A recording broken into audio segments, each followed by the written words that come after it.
জাতীয় নির্বাচনের মাত্র ৩ দিন আগে একটি বড় আন্তর্জাতিক বাণিজ্য চুক্তি হয় আমেরিকার সাথে। এটি কি শুধু প্রশাসনিক তাড়াহুড়ো নাকি সুপরিকল্পিত কৌশল? ৯ ডিসেম্বর স্বাক্ষরিত এই চুক্তিকে কেউ কেউ বলছেন উন্নয়নের দরজা, কেউ বলছেন আধিপত্যের আইনি কাঠামো। এখন প্রশ্ন হচ্ছে, কেন এমন একটি সিদ্ধান্ত নির্বাচনের প্রাক্কালে চরম গোপনীয়তার মধ্যে নেওয়া হলো? একটি বিদায়ী সরকার কি ভবিষ্যৎ সরকারের নীতির পরিসর নির্ধারণ করে দিয়ে যেতে পারে?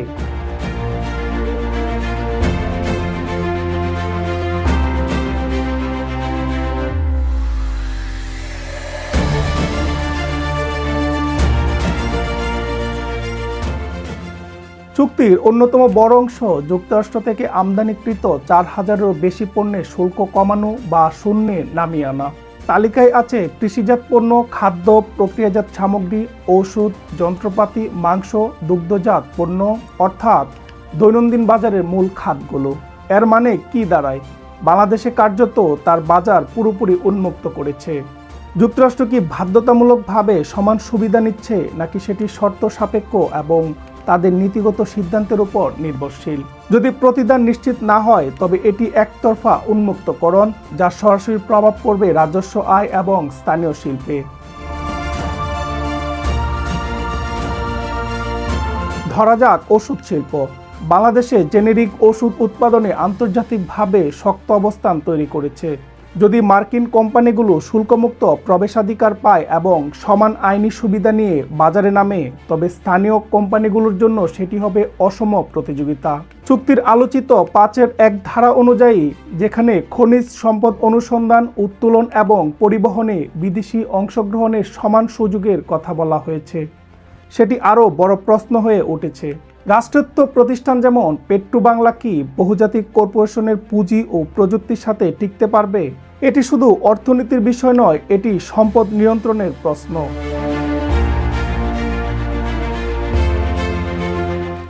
সবচেয়ে বিতর্কিত অংশ হচ্ছে মান নিয়ন্ত্রণের প্রশ্ন।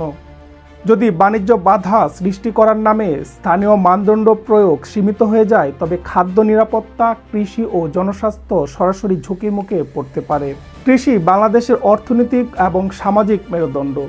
বিদেশি বীজ, জিএম পণ্য, রাসায়নিক সমৃদ্ধ খাদ্য, এসবের উপর নিয়ন্ত্রণের ক্ষমতা সংকুচিত হলে দীর্ঘমেয়াদী প্রভাব ভয়াবহ হতে পারে। এখন প্রশ্ন হচ্ছে, এটি কি আন্তর্জাতিক মানের সমন্বয় নাকি নীতিগত নিয়ন্ত্রণ হস্তান্তর?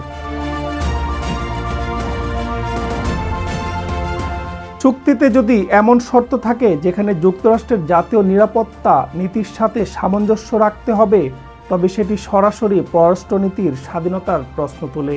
বাংলাদেশ ঐতিহ্যগতভাবে ভারসাম্যপূর্ণ কূটনীতি অনুসরণ করেছে। যুক্তরাষ্ট্র, চীন, ভারত সবার সাথে সম্পর্ক রেখেছে সমানভাবে। যদি কোনো চুক্তি ভবিষ্যতে নির্দিষ্ট দেশের বিরুদ্ধে নিষেধাজ্ঞা বা প্রযুক্তি সীমাবদ্ধতায় বাধ্য করে, তবে সেই ভারসাম্য নষ্ট হতে পারে। এটি অর্থনৈতিক চুক্তির বাইরেও কৌশলগত অবস্থান নির্ধারণের দলিল হয়ে উঠতে পারে।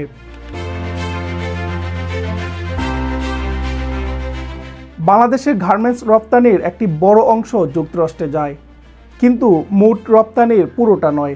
তুলা আমদানির ক্ষেত্রে বাংলাদেশ ঐতিহ্যগতভাবে ভারত ও আফ্রিকার বাজারে নির্ভরশীল, মূল্য ও সময়ের কারণে। যদি নির্দিষ্ট উৎস থেকে তুলা কিনতে বাধ্য করা হয় এবং সেটি তুলনামূলক ব্যয়বহুল হয়, তবে উৎপাদন খরচ বাড়তে পারে। আর গার্মেন্টস খাতে প্রতিযোগিতা এতটাই সূক্ষ্ম যে সামান্য খরচ বৃদ্ধিও বাজার হারানোর ঝুঁকি তৈরি করতে পারে। তাহলে প্রশ্ন, লাভের প্রতিশ্রুতি বাস্তব নাকি কৌশলগত প্রলোভন? এখন বাস্তবতা, এই চুক্তি উত্তরাধিকার সূত্রে পেয়েছে নতুন সরকার বিএনপি। চুক্তি বাতিল করা সহজ নয়, পূর্ণ আলোচনা আরও কঠিন। কারণ আন্তর্জাতিক সম্পর্ক শুধু অর্থনৈতিক নয়, এটি আস্থা, প্রতিশ্রুতি ও কৌশলগত ভারসাম্যের বিষয়। যদি চুক্তির শর্ত কঠোর হয়, তবে সরকার অর্থনীতি, কৃষি, প্রযুক্তি ও কূটনীতির প্রতিটি ক্ষেত্রে সীমাবদ্ধতার মুখোমুখি হতে পারে।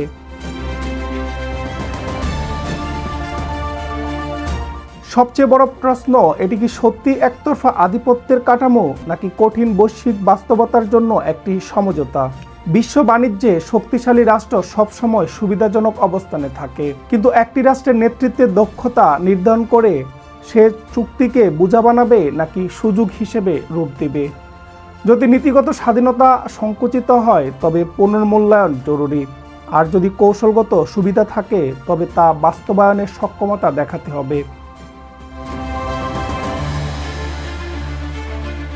রাষ্ট্র পরিচালনায় আবেগ নয়, গভীর হিসাবই শেষ কথা।